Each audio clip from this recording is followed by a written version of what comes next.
Welcome to City Week, ladies and gentlemen. Today I'm sitting down with the ladies been in our community helping with relief disaster here after the terrible storm that took place in our community on January the 12th.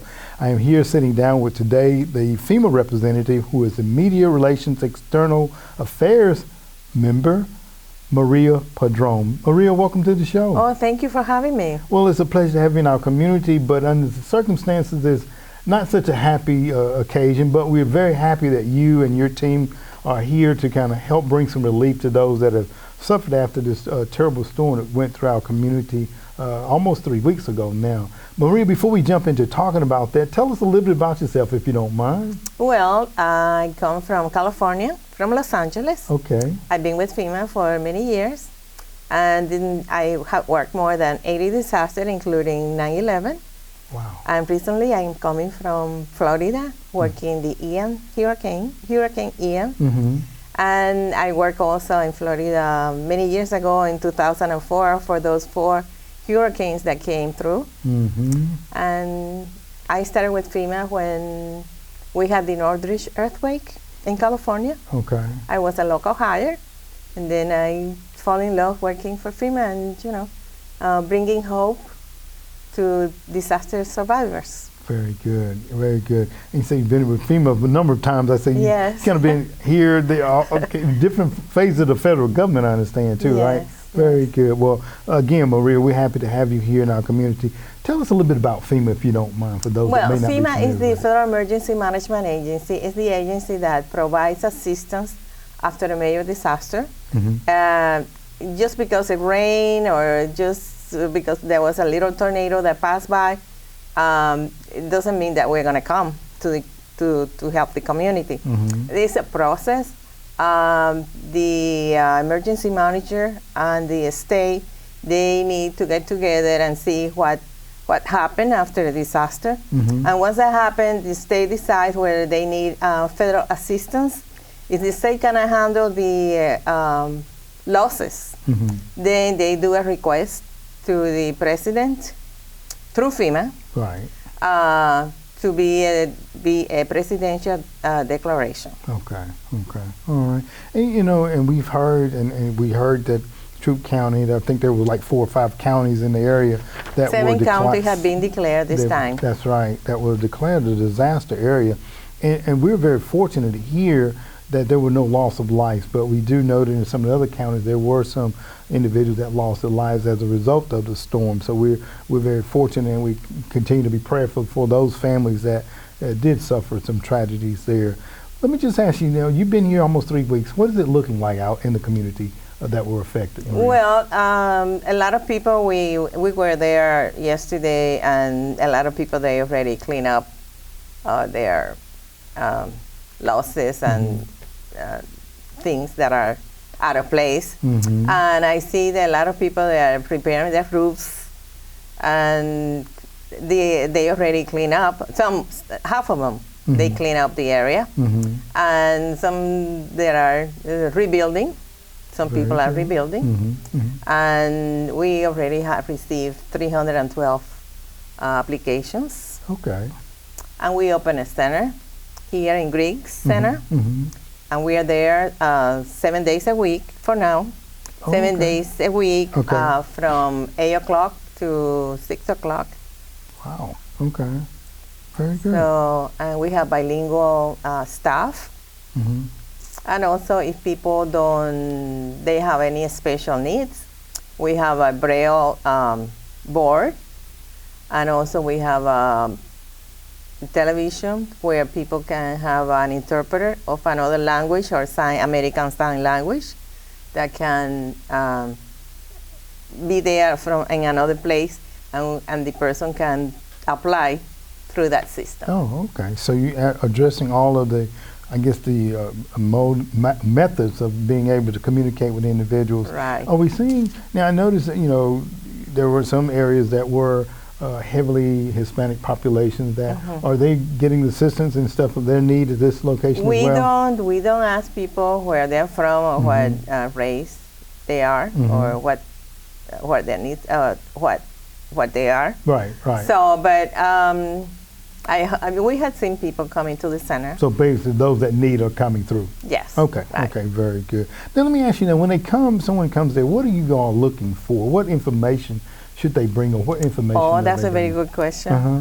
Well, number one, we are going to ask them if they have insurance. We need the name of the company and their policy number, Okay. their social security number, their banking account number. This is the only time we're going to ask for these two pieces of information. Okay. We need to know they should bring a list of damages or losses. Also, the address where the damage, where the Occurred. event happened, Mhm. and their new information like phone number where we can reach them, and the new address so we can send them some paperwork. Okay. All right. Talking about the information, once the person applies, we give them a tele-registration number, and anytime the person wants to communicate with us, he has to give us that number. Okay. We're not going to ask them again their social or Just their that banking number. account number. Okay. So So just it's that, only one time. that one time, right? Okay. All right. Now, when they bring all that information in, they tell you about all their losses and stuff. I guess is there a maximum, a cap that the individuals can receive by way of assistance from you all? Everybody has different needs. Uh-huh. Every case is unique.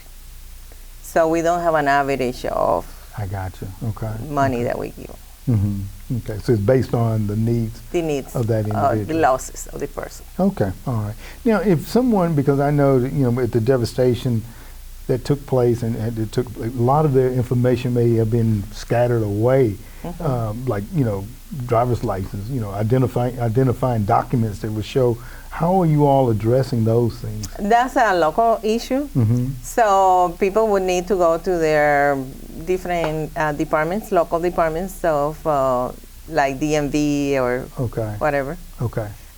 In major disaster, we usually have the state bring representative from all those agencies. Mm-hmm. But in this case, it hasn't happened yet. Okay. All right. Well, very good. At the center, the Disaster Recovery Center, we have a state representative providing SNAP vouchers. Okay. Okay. All right.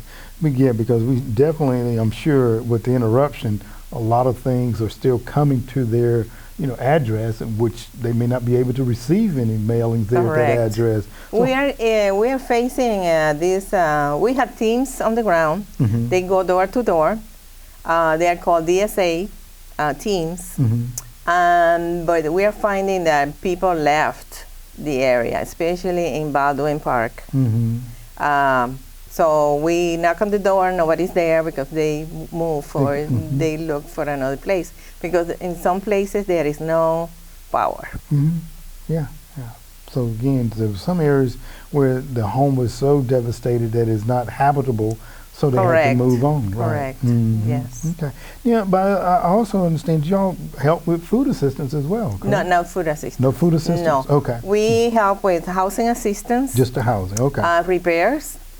If people lost their, let's say, their wheelchair, their walkers, their dentures, their glasses, we can help them to replace those items. Okay. All right. Very good. All right. And before we came on, I know that when the disaster took place, the inspectors from the city came out and they placard the homes based on color code in red, yellow, and green. Mm-hmm. In some cases, they may have got a red placard, which means that again it was uninhabitable, and they had to look for other locations. Mm-hmm. Now, when someone that had a red placard on it and they come to you guys, I think you all give them something called Rental assistance. A rental They assistance. may be. Okay. All right. Very good. And whatever the insurance doesn't cover, or if they are underinsured, Mhm. we might be able to help them. Gotcha. Okay. And then too, there's a determination letter that you all give out too. Correct. Right? There is a Talk about that. determination letter that is coming to many people. Don't be afraid of it. Don't throw it away. We want to hear from you.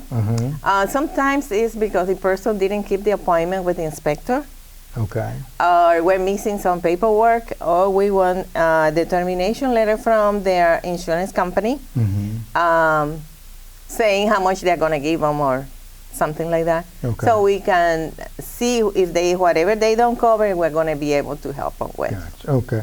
Now, when you talk about inspectors, I want to make sure that people understand you all have a team of inspectors, not Yes, a city inspector. FEMA have another. Okay. And Yeah. SBA, which our federal partner, also have their own inspectors. Oh, okay. All right. So they have to keep their appointment with their inspector. Now, what are the inspectors looking for at that time? Maria? They verify the losses, Okay. how damaged the property is. Okay. All right. Those are things, you know. If Okay. the person lost everything, their personal property had been really scattered all over the property, or, you know, things like that. Things like, okay, very good. And you say 312 applications you all have received Yes.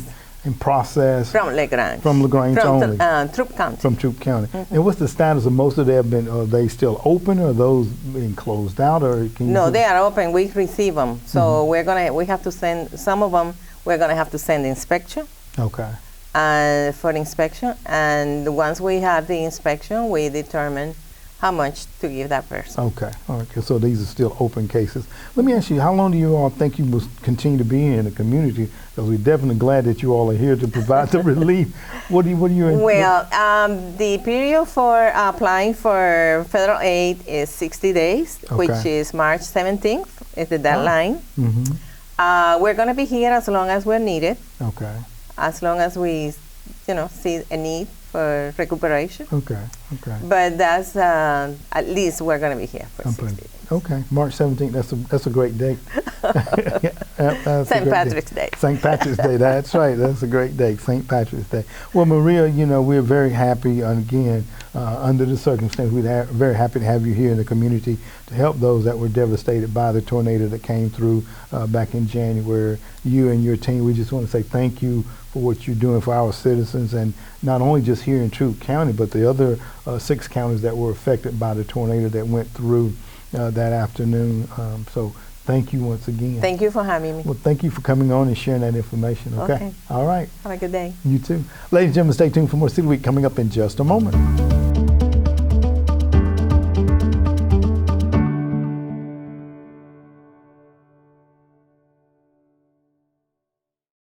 Ladies and gentlemen, being joined today by someone from our community has been very instrumental in a couple of things, walking trail and a number of other things. But today I'm being joined by Bob Gehring, who's the manager at the Goodwill facility over on Commerce Avenue, to share some wonderful things that they're doing in our community, mainly around taxes. So Bob, talk about what's happening over at you guys' location. Yeah, so one of the things that Goodwill has been doing for quite a while, for 10 years actually, is to work with the IRS. It's a program that the IRS started years ago. Okay. To provide free taxes, free tax preparation for anybody that makes under a certain income. Now it's gone up to $60,000. Okay. So anyone, you know, who's listening, or you know who's listening, we'd love to have them come by. We'll do it for free. Wow. They don't have to give up a bunch of money. We are a drop-off site here in LaGrange, so meaning we don't have the people that will finalize the tax return. Okay. But we will get all the information needed, scan it safely to Columbus, and it will be back in less than 5 days. Oh, wow. Of business days. Okay. And the folks will be able to come in and send it. Yeah. Okay. And we can send it electronically. There's nothing that needs to be done. So, yeah, so it's exciting. We did it. We started last year thanks to the Troup school system. Our building was not open yet, so we did it at Clearview Elementary. Okay. And we got off to a good start, did about 60 folks. We hope to have a much bigger turnout this year. And we've already had quite a few sign up. Now, let me just give the timing for this, okay? Yeah. So we are starting next week. Next week. So next week on the 30th, January the 30th. Okay, January right? 30th, all right. Going all the way through to till April 18th, which is the end of the tax day. Okay. The only tax returns we will do at that in this time is 2022. Okay. If you have previous tax returns that are incomplete that need to be done, we'll be happy to help you with those, but they have to come in May. That starts May 1st. Okay. But so, and what we need you to do, those of you that are interested in this, is go to the Goodwill SR site. Goodwill, that stands for Goodwill Southern Rivers. Okay. Okay. All right. And it's Goodwill SR, LaGrange.org/VITA, which stands for Volunteer Income Tax Assistance. And there they will lead you to designating the time you'd like to come to the LaGrange Career Center on 319 Commerce, and we will be delighted to see you and help you get through this. So basically, it's kind of like you making an appointment. Yeah, come that's over, right. You need an appointment because we expect to have quite a few people. And what you need to bring is your Social Security card for you and any other, your spouse if you're filing jointly or other family members that are in part of the file. And the real card, not a copy. A copy of it, so you also an ID that has a picture on it. Okay. As well as all of the W-2s and the other forms that you need, and if you have it, a copy of your 2021 return, which makes this easier. Just got it. Okay. You can bring all that. We'll get you in and out of there in a half hour easy. Very good. Bob, this is great information for the public. I'm glad that you all are providing those services. And hopefully, well, I know the people, if you had 16 last year, it's going to double, triple this year, because definitely, I know that you're starting early. So thank you all for providing this service. And it's free, ladies and gentlemen, it's free. So that's the best thing about it. Bob, thank you so much for sharing that information today. You're welcome, Alton. All right.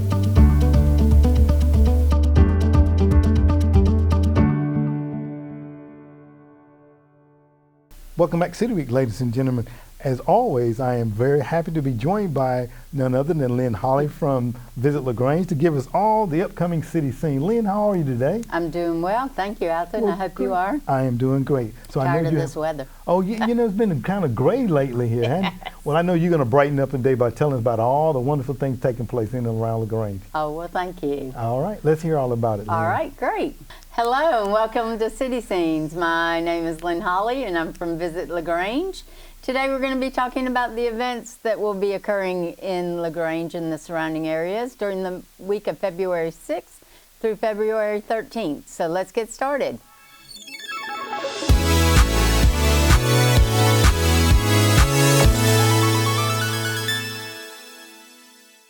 Thursday, February 9th, from 6 p.m. until 9 p.m., Piney Woods Farm will host Baking with Becca, Galentine's Night Out, Cookie Decorating. Ladies, are you looking for a fun night out with a great community of women? Well, this one is for you. Get your tickets at Eventbrite, Piney Woods Farm. Also on Thursday, February 9th, from 6:30 p.m. until 8 p.m., Hills and Dales Estate Spring Lecture Series. Vegetable gardening through the year with Joanna Bying. February is the perfect time to open up those seed catalogs and start dreaming about planting and then eating spring, summer, and fall veggies. Join Hills and Dales Estate Horticulture Manager Joanna Bying as she discusses the groundwork and planning of home vegetable gardens, from site preparation and soil testing to planting dates, crop and cultivar suggestions, and everything in between. The evening will begin with a reception at 6:30, followed by the presentation at 7 p.m., $15 per person, free admission for estate members. Reservations are appreciated and can be made by calling 706-882-3242 or emailing info@hillsanddales.org. Saturday, February 11th, beginning at noon and ending at 6 p.m., Mardi Gras at Wild Leap, celebrating the kickoff to Mardi Gras Wild Leap style, with NOLA-inspired drinks, live music, and more. Event highlights include exclusive one-day-only small batch beers and craft cocktails, NOLA-inspired vodka slushies, live music, party favors, food trucks. All ages are welcome and it's free entry. Also on February 11th from 5:30 p.m. to 8:30 p.m., date night with Les and Leslie Parrott. First Baptist Church on the Square in LaGrange, Georgia is hosting date night with Drs. Les and Leslie Parrott, #1 New York Times best-selling authors. Their books include Saving Your Marriage Before It Starts, Real Relationships, LOVE, The Parent You Want to Be, Trading Places, The Complete Guide to Marriage Mentoring and Love Talk, The Parrots have been featured in USA Today and the New York Times. Their television appearances include CNN, The View, The O'Reilly Factor, The Today Show, and Oprah. Date night at First Baptist will be an engaging and fun event for couples of any age or stage, featuring real-life and practical content, dinner, games, music, a Q&A, and a Better Love assessment. Tickets are $30 a couple, and childcare is provided. It starts at 5:30 p.m. on February 11th in the church's New Life building, which is located at 117 Church Street, LaGrange. For more information or to buy your tickets, see fbclagrange.org/event/date-night/. Don't forget the Mardi Gras Parade that's going to be held in downtown LaGrange February 11th beginning at 7. Come out and enjoy colorful floats, music, and much more. This is a family-friendly event, one you're guaranteed to enjoy. They'll also have lots of beads. Finally, on Sunday, February 12th, from 2 p.m. till 4 p.m., Taste of Storytelling at First Presbyterian Church, 120 Broad Street. A Taste of Storytelling is sponsored by the Azalea Storytelling Committee and the LaGrange Memorial Library Group, Friends of the Library. This year's event will be held at the First Presbyterian Church. This is a Sunday 2 to 4 free event held several weeks before the Azalea Storytelling Festival and is planned to whet the appetite for the upcoming Azalea Storytelling Festival, which is March 3rd through the 5th. Janelle Bam of Florida is the featured regional teller. In July of 2022, she participated in the Donald Davis Summer Storytelling Workshop at Hills and Dales Estate in LaGrange. Azalea Committee members Connie Askew and Lewis Powell IV will also be telling. Marianne Keck will MC the event. Those are just a few of the events that will be available to our LaGrange community during the week of February 6th through February 13th. So we hope everybody will get out, enjoy, and have some fun and stay safe. Absolutely. Lynn, thank you for always coming on and sharing all this information. I know the public, once again, will get out, take advantage of it, and we just say thank you for doing this each week for us, all right? Oh, thank you. All right. Ladies and gentlemen, I want to thank you for joining us this week. My guests have been from FEMA. We had on the Media Relations External Affairs, Maria Padron, as she gave an update on the individuals that were affected by the tornado that took place on January the 12th. So by all means, if you still need assistance from FEMA, they're set up at the Griggs Center. They're there 7 days a week from 8 a.m. until 6 p.m. By all means, go out, take advantage of the services, and make sure that you get your lives back in order. Ladies and gentlemen, I hope that you've enjoyed my interview, and as always, I want to invite you back for more of City Week.